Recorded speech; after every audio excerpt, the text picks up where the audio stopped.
Welcome back to the channel, guys. Marshall in the garage here. So I got hopefully a pretty quick video for you guys today. I'm gonna try and keep it short and sweet. I have some plans for the underslung solar slide system on the Gladiator that I have bolted beneath the front roof rack. So if you guys saw the last video, you may remember that there was kind of some sag basically in the middle of the panels when I had the slide pulled out to full extension. So what I'm gonna do is pull the slide system off of the Gladiator. I have some, you might be able to see it here, I kind of painted some flat steel bar basically from Lowe's, hit it with sanded it, hit it with some primer and some flat black paint, nothing fancy, kind of in preparation to reinforce the solar panel. So that's the plan. I'll get those pulled off, get them on the floor here in the garage, and I'll kind of walk you through what I have planned as far as improvements to the slide system. So we'll call this version 1.1, I guess, and hopefully it fixes some of the issues that I've been having with the system. As soon as I saw the sagging of the panels on the first iteration of the system, I knew that it was something that I was going to have to come up with a solution for. I was honestly kind of disappointed in myself that I didn't catch it beforehand. Although the panels are bolted together in the middle by numerous pieces of hardware, over time and terrain, I'm confident that the middle portions of the panel frame would have started to warp. Addressing this early on will greatly increase my confidence in the system. Okay, so after a little bit of deliberation, this is the setup that I'm deciding to go with for now. So you may be able to see, so I have the angled steel bar reinforcement. This is the rear of the panel. So here's the, control box is basically with the wire and it's just gonna go out the back. So I have this here. This is this is actually a really stiff piece because it's an angle. So I don't think I could bend this if I tried.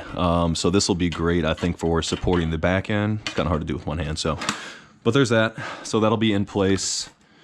And again, kind of cradle back. I plan on drilling through the back here, just flat in 4 places. And that'll give me access to the hardware in this channel down here. So I'll be able to tighten that. So for the front, here's just kind of the hardware scattered. But this is what, kind of the current, I guess, layout. I'm gonna do some more measurements, but I think this is roughly what I'm gonna go with. So this is the front runner deflector that I didn't use for the initial Extreme rack install, the front runner Extreme rack that's over the cab on the Gladiator. So I'm kind of repurposing this. This is going to go, as you can see, on the bottom front leading edge of the solar panels. And then I have the flat steel bar here that's kind of going to reinforce that. So that's going to bridge across the fairing, the wind fairing, and kind of just, I guess, anchor everything in place. So I'm going to try to use some existing spots for hardware. So I'm going to probably bolt these here. I have to leave this gap here. This is for the locking hinge kind of mechanism that's on the roof rack itself. So I need about 1.5 inches there. This is well over that. I think it's about 2.5 inches. This kind of seemed to be the best, I guess, ergonomics to go with for now though. So I mean, it's not completely flush with the front of the solar panels, but I mean, the leading edge is the point. So I mean, that should hopefully eliminate most of the whistling. I'm gonna have like a little, I guess, kind of wind channel here. So we'll see how that goes. But I think it should be good. If worse comes to worse, I can put something back here to kind of deflect the wind as well, to keep it from traveling all the way down the length of the rack. So we'll go with this for now. I'll start drilling stuff, taking measurements, drilling stuff out, and kind of do a mock-up, and then hopefully get it on there and take it for a test drive. I started taking measurements to ensure proper spacing of hardware along the width of the supports in order to maximize rigidity. I decided that 4 bolts per support would be sufficient. For the front brace, I ended up going with 2 equally spaced marks that were close to the midline that would utilize existing locations on the bottom of the solar panel frame, and 2 outer marks about 8 inches from the edges. As I began measuring out the 6-inch intervals on the rear brace, I managed to bump the drawer that my camera was sitting on, and it promptly smashed face first into my toolbox, cracking the lens protector that I had on the camera. Unfortunately, I didn't notice this for probably another hour, so sorry about the degraded video that you'll see up until then. After that, I set up my super high quality workbench, aka a spare front runner cardboard box, and began drilling out the braces to 1/4 inch with a step bit. For the front brace, I overlaid it on the panels and used it as a guide to drill a 7/64-inch pilot hole on the underside of the panels, which I then drilled out to 1/4 inch.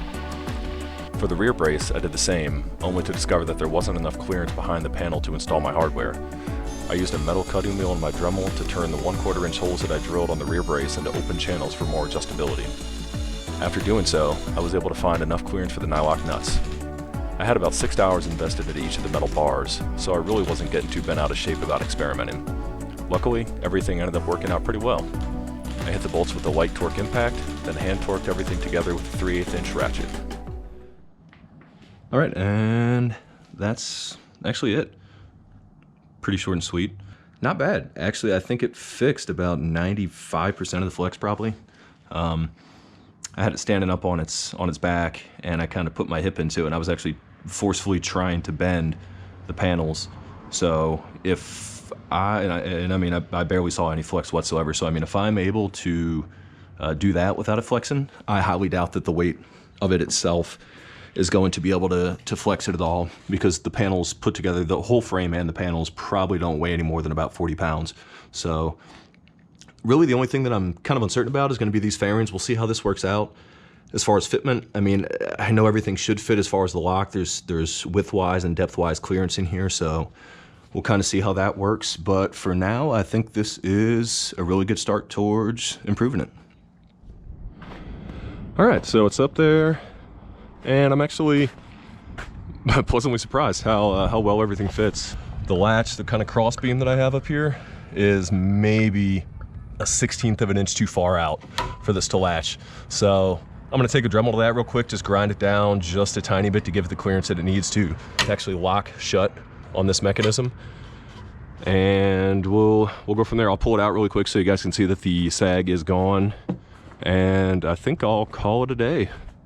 That's not a bad fix for, I think, about $18 in materials. Good deal. All right, and here's the finished product. You can see based on the last video, sag is much improved, much better. So again, very happy with how it turned out.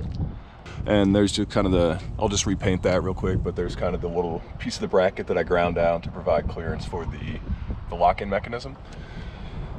But yeah, that was the only change that needed to be made. I think this will work well. I took it for a test drive last night, and the whistling was all but gone. So yeah, very happy with how it turned out.